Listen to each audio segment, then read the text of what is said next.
La chaussée que vous voyez est composée de 4 couches. Si la chaussée est fatiguée, qu'on ne fait pas une reprise de ces couches-là, alors les réparations ne peuvent pas tenir longtemps. Lorsque le débroussaillement des accotements n'est pas fait, l'eau superficielle de ruissellement va stagner quelque part sur la chaussée. Pour chaque projet de route, il y a une durée de vie qu'on définit ou bien qu'on attribue à chaque construction ou bien projet de route. Ici, par exemple, la construction est bien faite avec le respect du paysage. Mais la plupart de la construction de chez nous en Afrique ne respecte pas les réalités du terrain. Et après 2 ou 3 ans, on se retrouve à des voies dégradées qui sont fissurées. Et il y a des retraits ou des nids de poules sur nos voies. C'est-à-dire des fissures ou bien des mauvais drainages qui manquent d'entretien. Cela est dû à quoi? Cela est dû à la mauvaise gestion ou bien à la mauvaise pratique. Parce que pour la construction de nos voies, on tient compte des normes françaises, européennes ou de l'Occident. On ne cherche pas à comprendre quels sont les effets ou bien qu'est-ce qu'est la dégradation sur nos voies. Et nous réalisons, et après 2 ou 3 ans, nos routes se retrouvent en face d'une grande dégradation qu'on n'arrive pas à expliquer. Par exemple, on utilise des normes de l'Occident ou bien asiatique qui ne répondent pas aux réalités du terrain en Afrique. Parce que le climat en Afrique est différent par rapport à l'Asie, à l'Europe. Il neige en Europe, mais il ne neige pas en Afrique. Bien, on doit chercher quelles sont les causes de cette dégradation.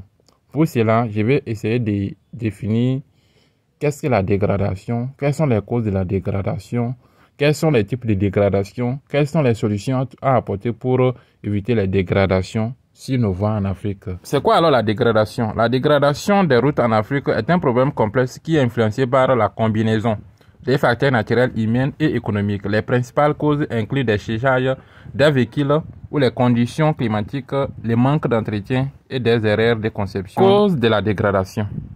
On a des facteurs naturels comme le climat, sous forme de fortes précipitations, la chaleur intense et l'humidité peuvent endommager les routes, surtout les drainages. Les sols, si la nature du sol est mauvaise, ça peut endommager la dégradation. Les facteurs humains et économiques, les séchages des véhicules pour les transports ou bien ses consorts. L'entretien, un manque d'entretien est insuffisant pour c'est-à-dire la mauvaise conception des routes. On utilise des normes qui ne correspondent pas aux réalités du terrain. Le manque de financement.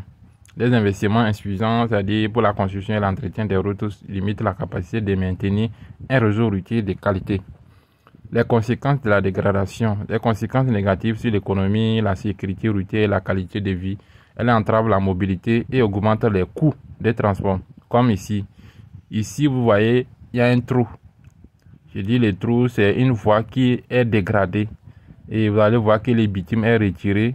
Mais ici. Ensemble, découvrons quelques types de dégradation. Exemple de déformation, l'ornirage, c'est-à-dire la formation des sillons longitudinaux dans les pistes de roulement, souvent causées par les passages répétés des véhicules lourds.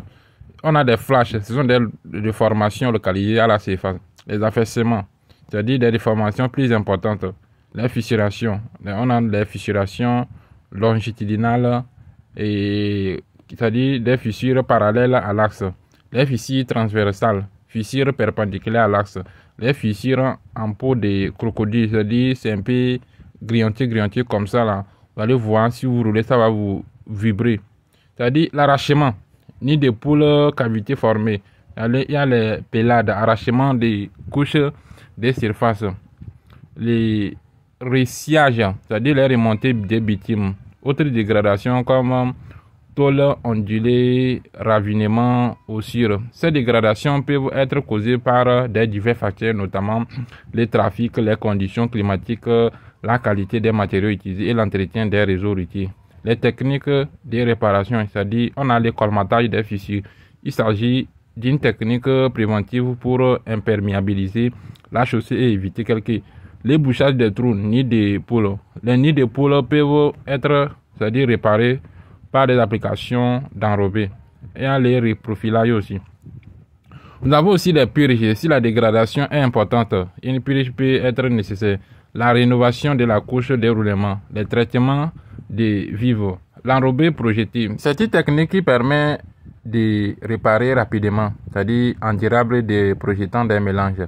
Les facteurs considérés sont la nature de la dégradation, les types de routes, les contraintes de circulation. Si je parle des contraintes de circulation, ce sont les travaux qui doivent être effectués de manière à minuscule. Les contraintes de circulation, les travaux doivent être effectués de manière à minimiser.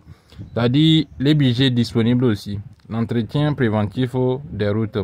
Il est recommandé d'inspecter régulièrement l'état des chaussées, c'est-à-dire le colmatage des fissures, et il est essentiel de maintenir les bons. En résumé, la réparation des dégradations sur les routes nécessite une approche méthodique et tenant compte de l'état de la chaussée. Sur le plan général, pourquoi les routes goudronnées s'y fissurent-elles? C'est-à-dire les premières causes sont la mauvaise conception ou déconstruction des fondations mal compactées, les épaisseurs insuffisantes pour le trafic prévu, les drainages défaillants, c'est-à-dire les infiltrations des eaux et instabilité. Deuxième cause, c'est les conditions climatiques extrêmes, la dilatation et contraction du bitume, chaleur froid, cycle de gel ou dégel. Troisième cause, séchage des trafics, les camions trop lourds, les répétitions constantes des charges. Quatrième cause, infiltration de l'eau. Et cinquième cause, ce serait le vieillissement du bitume. Avec le temps, les liens qui s'oxydent deviennent rigides et fissurent. Sixième cause, manque d'entretien régulier, les petites fissures, pas de choses. En résumé, les fissures sont les reflets d'un déséquilibre entre conception, usage, climat et entretien. Une route, comme un organisme vivant, a besoin d'être bien pensée, bien utilisée et bien entretenue.